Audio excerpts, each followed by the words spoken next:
महापुरुषों का, संत जनों का, भक्त जनों का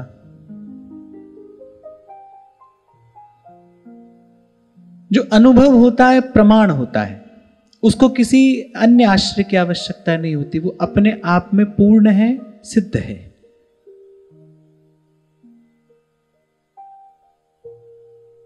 ये बात और है कि अनेक जन्मों के सुकृत जब संचित होते हैं तब संतों में, गुरुजनों में श्रद्धा होती है। अगर हम श्री नारद जी के इस एक भक्ति सूत्र का विचार करें तो यही बात समझ में आती है कि पहले तो किसी भगवत प्राप्त महापुरुष का मिलना ही कठिन है, दुर्लभ। और दुर्लभ का इतना ही अर्थ हम समझ ले, माने सुलभ नहीं है, आसानी से नहीं मिलेगा। और उससे भी दुर्लभ है मिले हुए संत में श्रद्धा हो जाना। दीर्घ काल तक साधन करने के पश्चात साधक अर्जित क्या करता है, कमाता क्या है, कमाई क्या है? तो महापुरुष कह रहे श्रद्धा और विश्वास यही कमाता है कोई व्यक्ति। साधक की संचित संपत्ति क्या है? उसकी श्रद्धा और उसका विश्वास, उसकी उज्जवल श्रद्धा और सुदृढ़ विश्वास। मानसकार कहते हैं, भवानी शंकरौ वंदे श्रद्धा विश्वास रूपिणौ। श्रद्धा और विश्वास। प्रभु के सन्मुख होकर संत क्या मांग रहे हैं? मुझे भरोसा राम तू दे अपना अनमोल, रहूं मस्त निश्चिंत में कभी न जाऊं डोल। श्रद्धा और विश्वास के नेत्र प्राप्त होते ही वस्तु का साक्षात्कार हो जाता है, वस्तु का अनुभव हो जाता है, दर्शन हो जाता है। इन्हीं नेत्रों से उस वस्तु का दर्शन होता है। याभ्याम विना न पश्यन्ति। श्री गोस्वामी जी कह रहे भाई इनके बिना नहीं देखा जाता है उसको।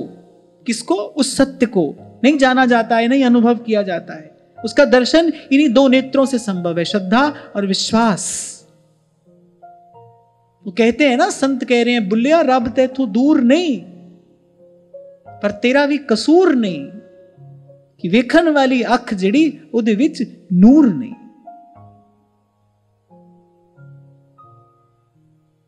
और इन नेत्रों में दृष्टि कहां से आती है? गुरु पद रज मृदु मंजुल अंजन नयन अमीय दृगदोष विभंजन।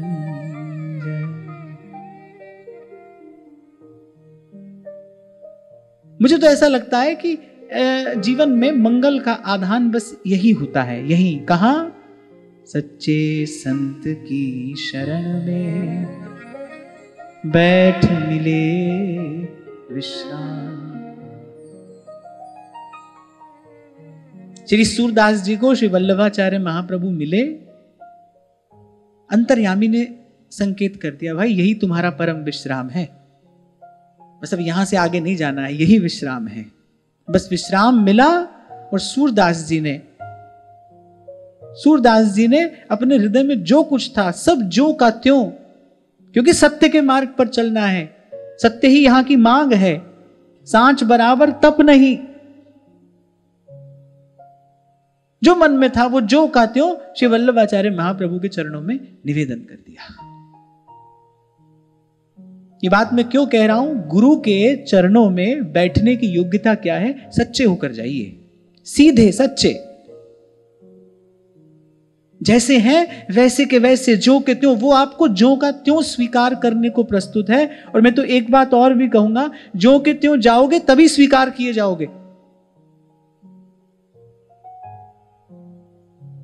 जो के त्यों प्रभु के दरबार में जाओगे तभी स्वीकार किए जाओगे, अन्यथा प्रकृति जाने नहीं देगी, प्रभु के निकट नहीं जाने देगी।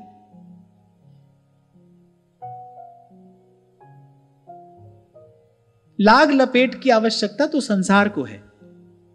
संसार नहीं झेल सकता सत्य को। जीवन में आप देखो, व्यवहार में भी आप देखो, संबंधों में आप इसका अनुभव कर सकते हैं। कभी कभी नहीं लगता है कोई आपको अच्छा, पर उसके साथ भी व्यवहार निभाना पड़ता है, उसके साथ व्यवहार निभाना पड़ता है। मन को नहीं सुहाता है, फिर भी उसके साथ उठना बैठना पड़ता है, बोलना बतलाना पड़ता है, सब करना पड़ता है। व्यवहार में सब करना पड़ता है। क्यों? क्योंकि आप जैसे हैं वैसे के वैसे अगर संसार के सामने चले जाएंगे तो बड़ा झंझट है। संसार सत्य को झेल ही नहीं सकता, संसार सत्य को स्वीकार ही नहीं कर सकता। अरे यहां तो यह देखा जाता है, जो सच्ची बात कहता है उसी के पीछे अस्त्र शस्त्र लेकर भीड़ दौड़ पड़ती है। संत जीवन भर संसार में रहते हुए कितनी प्रतिकूलताएं झेलते हैं, क्योंकि संत सच्ची बात कहते हैं। सच संसार को चाहिए नहीं। कहने का तात्पर्य यहां पर यह है कि संसार को सत्य नहीं चाहिए। इसलिए मेरे तुलसी बाबा कह रहे हैं, तुलसी ममता राम सो समता सब संसार। ममता राम सो। यहां तो अच्छी बात तो यह है कि आवश्यकता से कम में निर्वाह करना सीख लीजिए।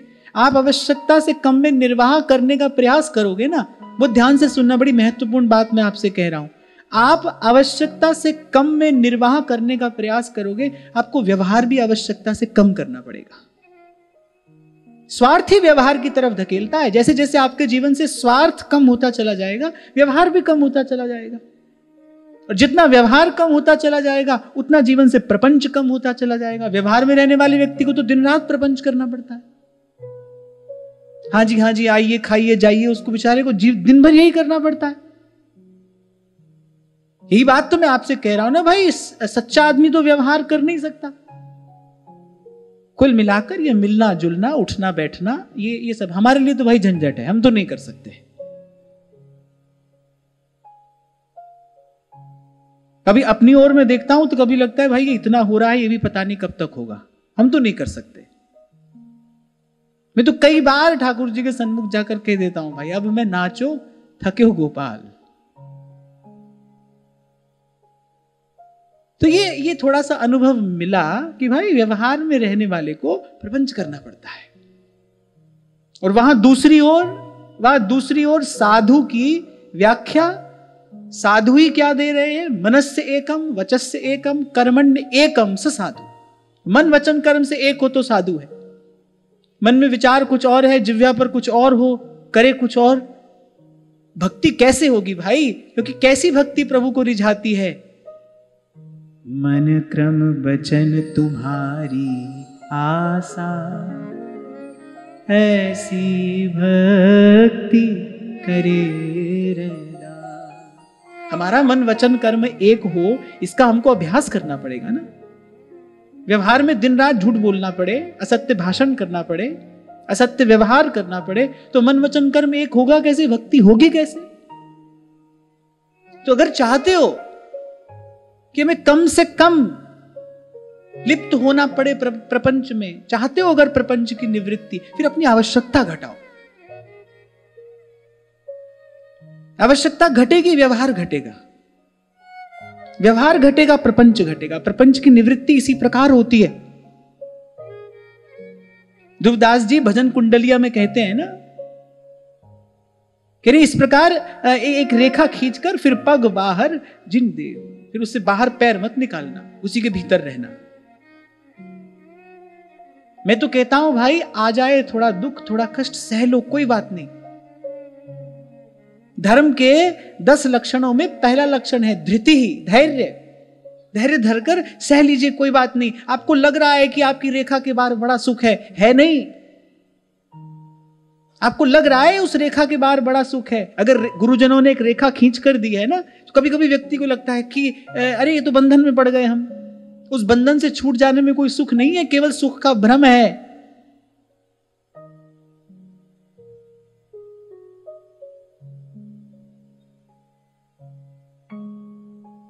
सुदीर्घ प्रभु का वियोग सहा, एक अवधि कटी रोते रोते, तब जाकर बात समझ आई, सोने के हिरण नहीं होते। वो जो स्वर्ण मृग बाहर दौड़ रहा है ना,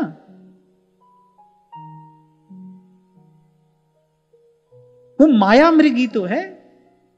बड़ा सुंदर संकेत है ये, बड़ा मार्मिक सिद्धांत छिपा है इसमें कि वो जो माया मृग दौड़ रहा है वो स्वर्ण का दिखाई पड़ता है, पर वो है तो नहीं ना, है तो माया मृग। ऐसे ही गुरुजन जो अनुशासन देते हैं ना, कभी कभी उसमें रहना व्यक्ति को बंधन मालूम पड़ता है। अरे ये तो हमको बांध दिया, ना ये करे ना वो करे, ना यहां जाए ना वहां जाए, ये तो कैसा बंधन है। पर मैं तो कहता हूं भाई, हाँ ठीक है, भगवान भी कह रहे हैं यत्तदग्रे विषमिव, कि जो अनुशासनात्मक जीवन जो है वो बहुत सरल नहीं होता, थोड़ा कभी कभी कठोर भी होता है, कभी कभी थोड़ा नीरस भी हो जाता है वो, लेकिन फिर भी धीरज धरना, धर्म का पहला लक्षण धैर्य है। धीरज धरना, उसमें बने रहना, क्योंकि उससे पार भी आपको सुख दिखाई पड़ रहा है पर है नहीं, वो तो बड़ी पीड़ा है। जो पीड़ा आपको आज हो रही है ना, गुरु के अनुशासन में रहकर, मान लो आपका मन नहीं है प्रसन्न, आपको लग रहा है कि थोड़ा जीवन नीरस हो रहा है, ऐसा कर लेते वैसा कर लेते, हमारे जीवन में तो कोई मौज मस्ती नहीं है। ऐसा लगता है कई बार कि लो हमारे जीवन में तो कुछ भी नहीं है, बस सीधा सीधा दाल रोटी खा रहे हैं और बस भगवान का भजन कर रहे हैं।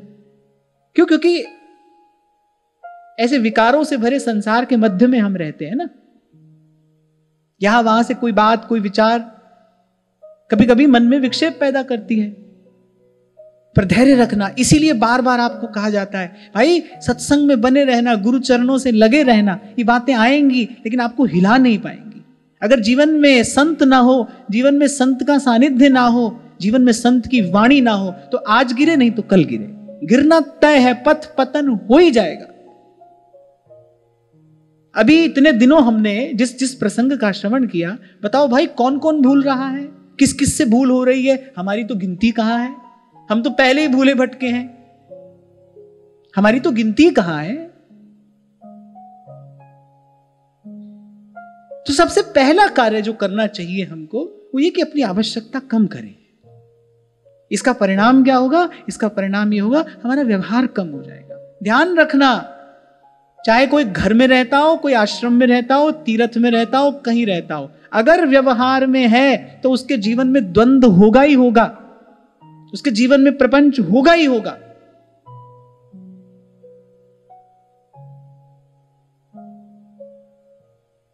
क्यों श्री डोंगरे जी महाराज, श्री स्वामी रामसुखदास जी महाराज क्यों निर्लिप्त महापुरुष रहे? चाहते तो बड़ी बड़ी समाज सेवा की संस्थाएं बनाकर कर देते समाज का कल्याण, पर ना, ऐसा करने से साधु को प्रपंच में प्रवृत्त होना पड़ता है, साधुता छूट जाती है। और मैं कहता हूं, मेरा ऐसा मानना है कि भाई समाज को सब समय अगर सबसे अधिक आवश्यकता रहती है ना सुख और शांति के लिए, तो वो किसी वस्तु की नहीं रहती, विचार की रहती है। संत के सद्विचार की समाज को आवश्यकता है, वस्तु की आवश्यकता नहीं। तो आपके पास भी बहुत है। मैं मान लो कोई बहुत बड़ा भवन यहां बना भी दूं, सारी सुख सुविधाएं उसमें जुटा भी दूं, अरे वो तो आपके पास ही है, आप यहां उसके लिए थोड़ी आ रहे हो। और अगर आ रहे हो तो आपके आने का प्रयोजन ही ठीक नहीं है। संत के पास तो व्यक्ति सद्विचार के लिए जाता है ना, मन की सुख शांति के लिए जाता है। वस्तु तो थोड़ी घनी भाई सभी के पास में है। यही कारण था श्री महाप्रभु जी, श्री स्वामी जी, इन्होंने अपने आराध्य का मंदिर तक नहीं बनाया। क्यों? क्योंकि मंदिर बनाने में, मंदिर के निर्माण में जाने किस किस का धन लगता, किस किस की अपेक्षा हो जाती। और मैं तो भाई एक और भी बात कहता हूं, कोई इमारत या कोई संस्था बन जाने से काम खत्म नहीं होता, काम शुरू होता है। बन जाता है जब कुछ, तो कोई ये ना समझे कि भाई बन गया काम खत्म हो गया, ना, बन जाने के बाद तो काम शुरू होता है, तो प्रपंच आरंभ होता है। और मैं तो भाई थोड़ा सा जो अनुभव यहां तक लेकर आया हूं, क्योंकि भाई चारों ओर जो घट रहा है उससे देखकर मन ही मन सीखना तो चाहिए ना। अपने को किसी को कुछ कहना नहीं है, किसी खंडन मंडन में नहीं पड़ना है। तेरे भावे जो करे भलो बुरो संसार, नारायण तू बैठ के अपनो भवन बुहार। पर लेकिन जो घटनाएं घट रही हैं उन घटनाओं को देखकर सीखना तो चाहिए ना। तो हम तो यही सीखे भाई कि इस रेखा से पैर बाहर रखते ही प्रपंच खड़ा है मुंह बाय। वो खड़ा है रावण साधु के वेश में। वो साधु का वेश माने व्यक्ति को लगता यही है कि मैं लोक का हित करूंगा, उसको यही लगता है कि मैं लोक का हित करूंगा, और बस लोक का हित करने के विचार में उस रेखा को पार कर जाता है। कोई समर्थ महापुरुष हो भाई, वो बिल्कुल संसार में व्यवहार में रहते हुए और सब करे, उनकी सामर्थ्य अलग होगी। मैं बहुत साधारण व्यक्ति हूं, मैं अपनी बात कर रहा हूं। तो इतनी बात समझ में आई भाई कि सच्चा साधक अगर होगा तो भाई सद्विचार ढूंढ रहा है। वो तो कोई ऐसी युक्ति ढूंढ रहा है कि उसके भटकते हुए मन को कोई ठौर मिल जाए, ठिकाना मिल जाए, मन को विश्राम मिले, मन का सुख। यही तो खोज रहे हैं आप और मैं। और एक बूंद खटाई की बहुत बड़े पात्र में रखा सुंदर उत्तम दूध, एक बूंद खटाई की सब बिगाड़ सकती है। इसीलिए मानसकार कह रहे हैं, संत विशुद्ध मिलहि परितेहि। विशुद्ध संत जो आप जपे और नाम जपावे, चित वही राम कृपा करि जे। अभी कुछ दिन पहले ही जब मैंने यहां से संस्कृत के विषय में कुछ निवेदन किया था ना, मैंने कहा था भाई मेरी ऐसी इच्छा है, भावना है, ऐसी कोई संकल्प तो नहीं है, भाई वैसे भाव है कि इस भाषा की सेवा के लिए हम कुछ करें। तो आए एक दो व्यक्ति शंभू जी के माध्यम से और किसी माध्यम से, क्या आप बताएं क्या करें, ऐसा करें वैसा करें। नहीं, मैंने कहा भाई करना मुझे कुछ नहीं है, मेरा काम तो आपको विचार देना है, आप करिए, आपकी इच्छा हो आप करिए, मैं तो नहीं करूंगा कभी भी ना।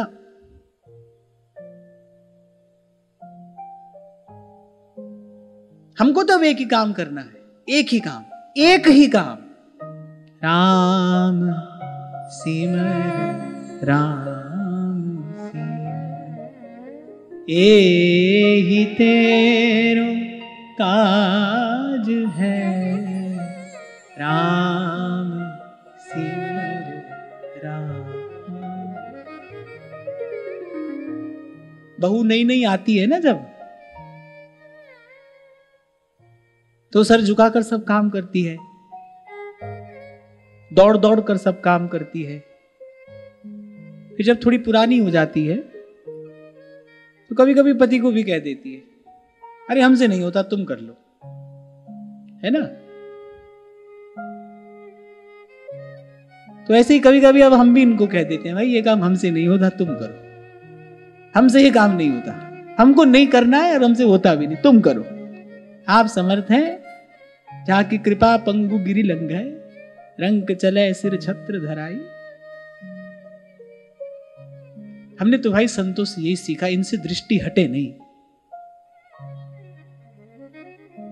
जैसे ही मानसिंह गए ना, कुंभन दास जी ने भेज दिया, ठाकुर जी गोद में आकर बैठे ही थे जब मानसिंह ने द्वार खटखटा दिया था, और ठाकुर जी फिर आ गए। कुंभन दास जी ने कहा, जय आप कछु कह रहे। ठाकुर जी ने कहा, धत। बोले धत क्यों? बोले अरे हम यही तो कह रहे थे कि मानसिंह आएगा, वो तुमको कुछ देगा, वो लेकर रख लेना। कुंभन दास जी बोले धत। ठाकुर जी बोले अब आप क्यों धत कर रहे? तो कुंभन दास जी बोले जय एक बात बताओ, जो हम मानसिंह की भेंट स्वीकार कर लेते तो आप लौट कर आते? ठाकुर जी के नेत्र सजल भी हो गए, गोद में बैठे ही थे और दोनों भुजाओं से कुंभन दास जी का आलिंगन कर लिया। कुंभन दास जी की प्रेम प्रवीणता जानकर कि अगर हम वस्तु ले लेते तो आप लौट कर आते। ठाकुर जी कह रहे फिर हम क्यों आते? फिर हम नहीं आते। तो कुंभन दास जी जानते हैं, यही उनकी प्रेम प्रवीणता है। जब श्री काकभुसुंडी जी का चरित्र चिंतन हम कर रहे थे, मैंने कहा एक ही बात तो हृदय को छू गई कि भगवान ने अनेक अनेक वरदान दिए, पर भगवान ने ये नहीं पूछा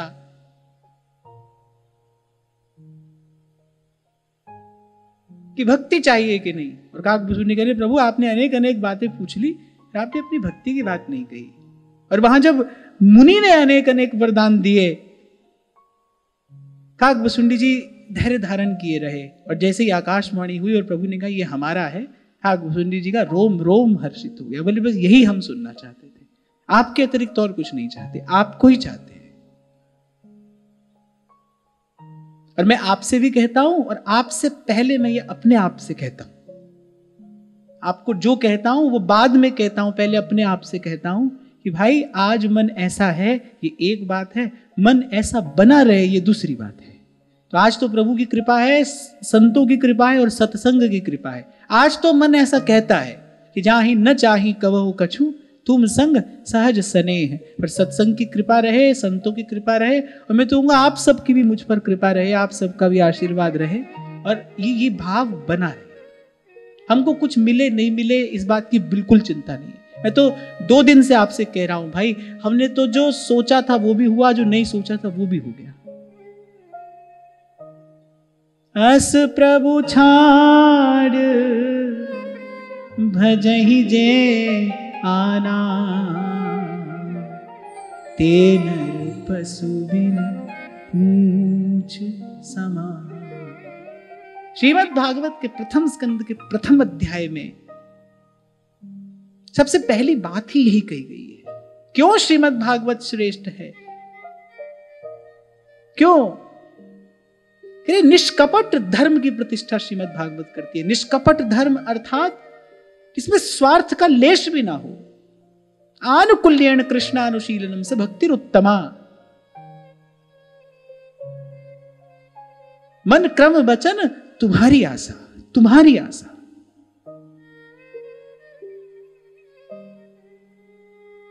अरे भगवान की माया के पास जीव को लुभाने के लिए एक नहीं अनेक अनेक अनेक खिलौने हैं। और मन तो इतना दुर्बल है, मन तो इतना क्षुद्र है कि संसार की छोटी सी क्षुद्र सी तुच्छ सी वस्तु में अटक जाता है। एक बार कोई ऐसे भजन गायक भजन गा रहे थे, तेरी मंद मंद मुस्कनिया पे स्वर्ग बार डारू, वैकुंठ बार डारू, और जैसे जाने क्या क्या गा रहे थे। एक महात्मा बैठे थे, उसने कहा तेरे बाप का है ना स्वर्ग वैकुंठ, बार डारू बार डारू। बोले बोल दुकान बार डारू, मकान बार डारू, ऐसा बोल।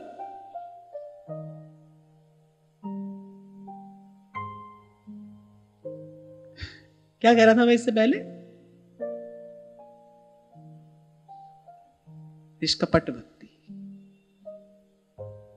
चौथी भक्ति मम गुण गण करई कपट तज घान। निष्कपट भक्ति, प्रभु के अतिरिक्त कुछ भी, कोई भी, कुछ भी, कहीं भी चाहना, प्रभु के अतिरिक्त कहीं भी, कभी भी, कुछ भी चाहना, ये स्वयं से किया गया कपट है। ये अपने आप से किया जाने वाला कपट है। देखो, संसार के किसी विषय सुख से आकर्षित होकर आप उसके पीछे दौड़ते हो, उसको प्राप्त करने का प्रयास करते हो। असत्य के मार्ग पर चलना पड़ता है, छल करना पड़ता है, कपट करना पड़ता है। नहीं तो संसार में किसी को लुभाने के लिए, किसी को रिझाने के लिए असत्य भाषण करना पड़ता है, मिथ्या भाषण करना पड़ता है, प्रपंच करना पड़ता है। उस सब का परिणाम क्या होता है? उस सब का परिणाम होता है आत्मा पीड़ित होती है। जब आप विषय के सुख के पीछे भागते हो ना, ध्यान रखना, आप अपनी आत्मा को पीड़ित कर रहे हो। इसको आत्मपीड़न कहा है महापुरुषों ने। ये आत्मपीड़न है, स्वयं को पीड़ित करना है। जैसे किसी को पीड़ा देना पाप है, ऐसे अपनी आत्मा को सताना भी पाप है ना। किसी की हत्या पाप है तो आत्महत्या उससे बड़ा पाप है। जैसे किसी को सताना पाप है, किसी को पीड़ा देना पाप है, ऐसे अपनी आत्मा को पीड़ा देना भी तो पाप है। जब जब भागते हो विषय सुख के पीछे, तब तक अपनी आत्मा को ही तो पीड़ा देते हो, क्योंकि आत्मा वो नहीं चाहती। मैंने सदा आपसे कहा, मन अटक जाएगा कहीं भी, बुद्धि भी कर लेगी कहीं भी समझौता, पर ये जो आत्मा है ना, ये तो जन्म जन्म से अपने स्वामी को खोज रही है। ये तो उसी के चरणों में जाकर परम विश्राम पाना चाहती है। इसलिए परम श्रद्धेय स्वामी श्री रामसुखदास जी महाराज कहा करते थे, कहते थे, अरे तुम पर इष्ट की कृपा है, भगवान की कृपा है, तुमको मनुष्य का शरीर मिला है, तुम पर आचार्यों गुरुजनों की कृपा है कि तुमको भारत भूमि में मनुष्य का शरीर मिला है, तुम पर संतों की कृपा है कि तुम सत्संग में आकर बैठते हो। अब तो केवल तुमको स्वयं पर कृपा करनी है। तुम्हारे जीवन में अगर कृपा नहीं है ना, तो अपनी कृपा नहीं है, स्वयं पर कृपा करो। आत्म पीड़क मत बनिए। हमको तो आत्म चिंतक बनना है, आत्म विचारक बनना है। बार बार मैं आपसे निवेदन करता हूं कि भाई ये जो दुख से बचते सुख के पीछे दौड़ रहे हो ना तो बुलाने से सुख आएगा और ना भगाने से सुख जाएगा ना। ये तो सारा परिश्रम व्यर्थ है। पानी को मथता रहे कोई, मथता रहे, मथते मथते पसीना आ जाए, और मैं कहता हूं पसीना क्या, मथते मथते पसीना क्या, खून पसीना सब बह जाए, फिर भाई पानी में से तो घी नहीं निकल सकता है, कैसे निकलेगा।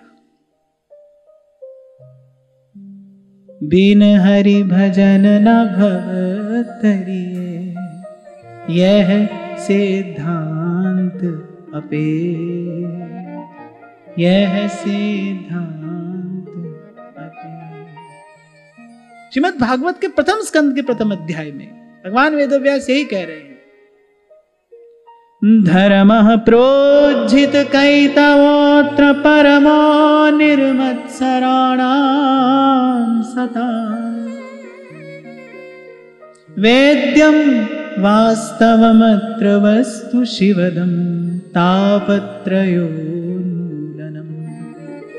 अरे जानने योग्य वस्तु क्या है, जिसको जानकर ये ज्ञात्वा मत्तो भवति स्तब्धो भवति आत्मारामो भवति। जैसे अभी आपसे मैं कह रहा हूं ना, भगवान के अतिरिक्त कहीं भी कुछ भी किसी को भी चाहना, ये अपने आप से किया जाने वाला कपट है। ये अपनी आत्मा को पीड़ा देने की व्यवस्था करते हैं आप। बिन हरि भजन न भवतरिये, यह सिद्धांत अपेल। इसलिए कल ये दो पंक्तियां मैंने आपको याद कराई थी, याद है? कल मैंने कहा था ना, दो चौपाई याद कर लो। कौन सी? निज अनुभव अब कहूं खगेसा, बिन हरि भजन न जाहि कलेस। दूसरी,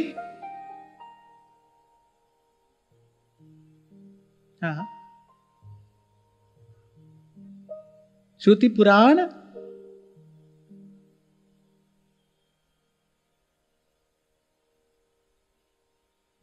चलो, श्रुति पुराण सब ग्रंथ कहाही,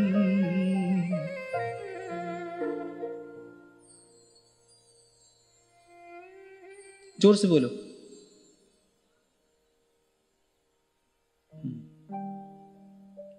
राम भगति बिना सुख नाही। ये जो इतने दिन हमने ये इस संवाद का चिंतन किया ना, यहाँ कहां से आरंभ हुआ था? निज अनुभव अब कहूं खगेसा, बिन हरि भजन न जाहि कलेसा। तो कहां पर आकर विश्राम हुआ? सब वेद ग्रंथ श्रुति पुराण यही कह रहे हैं, सब करमत खग नायक येहा, करिए राम पद पंकज ने, करिए राम पद पंकज। अभी कुछ दिन पहले की बात है, ऐसे ही किसी महात्मा से ऐसी चर्चा हो रही थी, तो उन्होंने मुझे कहा कि अरे भजन करने वाले को नहीं डरना चाहिए, आप क्यों ऐसा सोचते हैं, क्यों आपने उन्होंने तो इसी शब्द का प्रयोग किया, बोले क्यों आपने अपने आप को बंद कर लिया, कि क्यों सोचते हैं आप ऐसा, भजन करने वाले को नहीं डरना चाहिए। मैंने कहा नहीं भाई, सबसे पहली बात है गुरु की आज्ञा में रहना चाहिए, और हमको हमारे गुरु की आज्ञा है इही डरहि डरप हरिवंश हित जिन अब ब्रह्म ही गुण सलिल। हमको तो हमारे आचार्य ने आज्ञा दी भाई इससे डर कर ही रहना।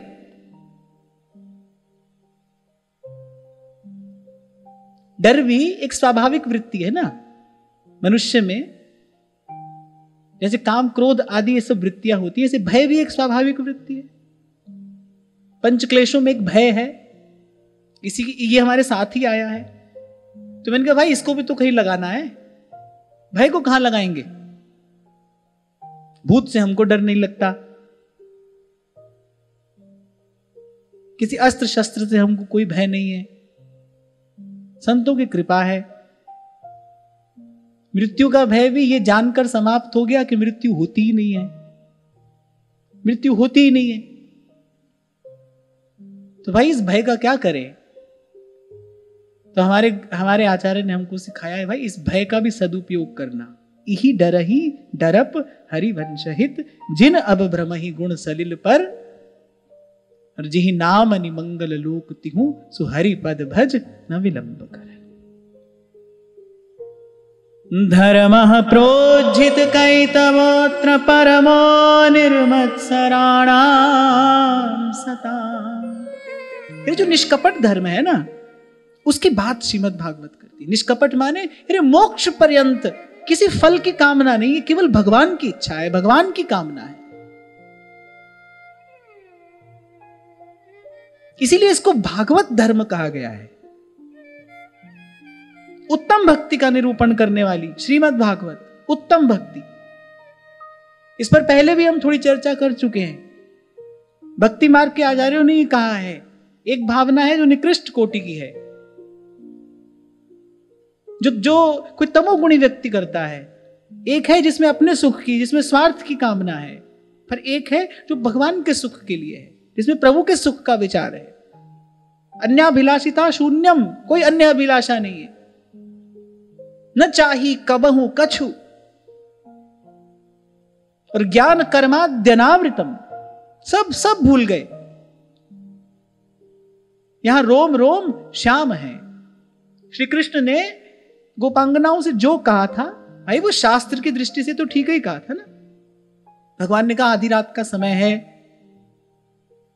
तुम अच्छे कुल की स्त्रियां हो, क्यों आ गई हो यहां। अब भगवान ने जो कहा था शास्त्र आदि की दृष्टि से वो बिल्कुल ठीक है, शास्त्र यही कहता है। पर गोपियों की भक्ति भावना वो इतनी प्रगाढ़ हो गई है, जैसे धारा जब बड़ी तीव्र गति से बहती है, फिर मार्ग में आने वाले किसी अवरोध को वो नहीं रहने देती। ऐसे जो गोपियों की भक्ति है, जिसको श्रीमद् भागवत कहती हैं तीव्रेण भक्ति योगेन भजेत पुरुषम परम, ऐसे गोपियों की तीव्र भक्ति भावना है। मार्ग में आने वाला ज्ञान कर्म जन्य कोई अवरोध भी उसको रोक नहीं पाता है। जैसे हमारी बाईसा कहती है, मेरो मन लाग्यो हरि जी सु, अब ना रहूंगी अटकी।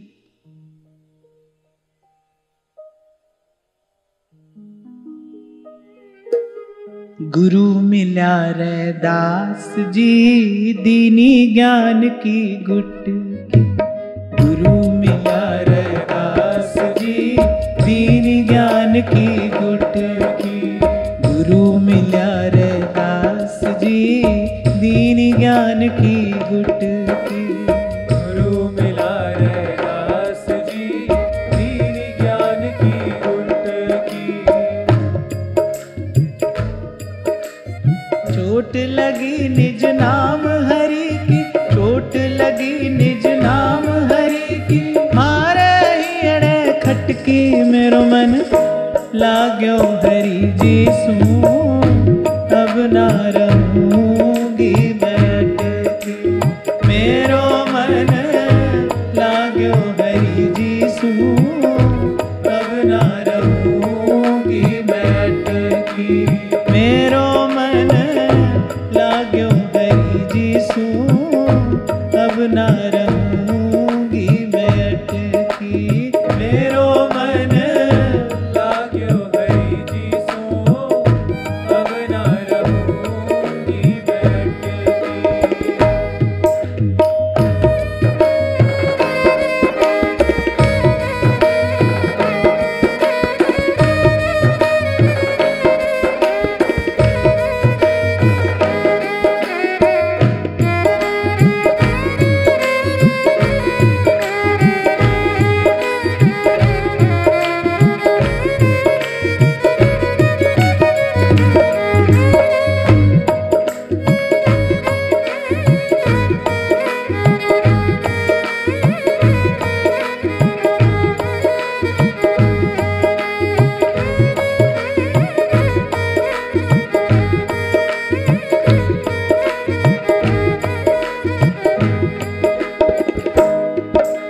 भाग खुल्या मारा साध संगत सो, सांवरिया के बट की।